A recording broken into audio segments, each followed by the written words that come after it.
सा गरजे हम, सावन सा बरसे हम, सूरज सा चमके हम, स्कूल चले हम। क्लास 5th के प्यारे बच्चों, गुड मॉर्निंग। हम पढ़ रहे थे मिदास द ग्रीडी किंग।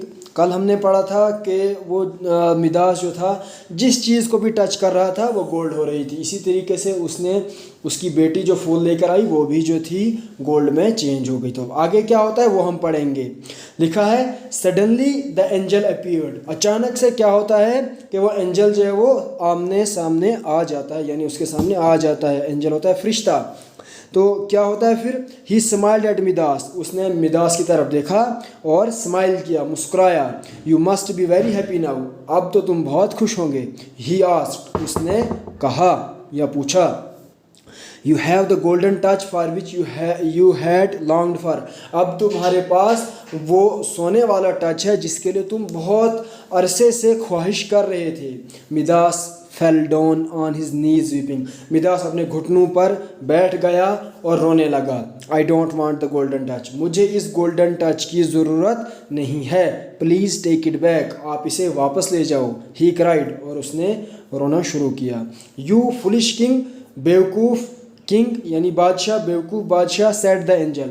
उस फरिश्ते ने कहा कि बेवकूफ़ बादशाह, there are many things in the world which are more precious than all the gold in the world. दुनिया में ऐसी बहुत सारी चीज़ें हैं जो सोने से ज़्यादा कीमती हैं इस दुनिया में। Please forgive me. मुझे माफ़ कर दो। Now I understand that I was wrong said Midas.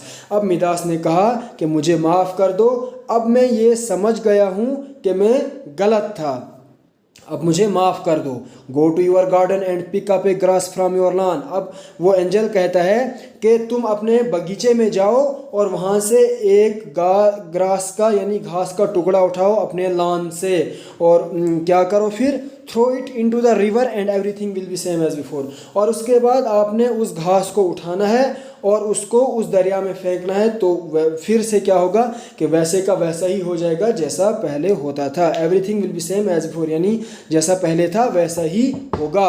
Said the angel. उस फरिश्ते ने कहा। King Midas did as he was told. King Midas ने वही किया जैसा उसे उस फरिश्ते ने बताया था। वंस अगेन, एक बार फिर क्या हुआ? The golden grass was green. वो जो गोल्डन ग्रास था यानी वो सोने का घास था वो दोबारा से हरा भरा हो गया। Now he touch the water. अब उस ग्रीडी किंग ने उस पानी को भी टच किया। But nothing happened. लेकिन इस बार उस पानी के साथ कुछ भी नहीं हुआ। तो अब जो है वो जिसको भी हाथ लगा रहा था यानी जो भी कर रहा था दोबारा की तरह वो नॉर्मल हो रहा था। लेकिन पहले ऐसा नहीं था। पहले वो जिस चीज़ को भी टच कर रहा था वो सोना ही बन रहा था। यहाँ तक कि उसने अपनी बेटी को भी एक मूर्ति की शक्ल में बना दिया था। तो आई होप कि आपको समझ आ गई होगी। आज के लिए आपको इतना ही काफ़ी है। अब हमें इस यूनिट में एक पैरा रहता है, वो हम कल शायद कल हम ख़त्म कर लें उसको। तो आज के लिए इतना काफ़ी। अब आप इसकी रीडिंग करेंगे, उसके बाद इसका होमवर्क सेंड करेंगे। तो तब तक के लिए thanks and have a nice day.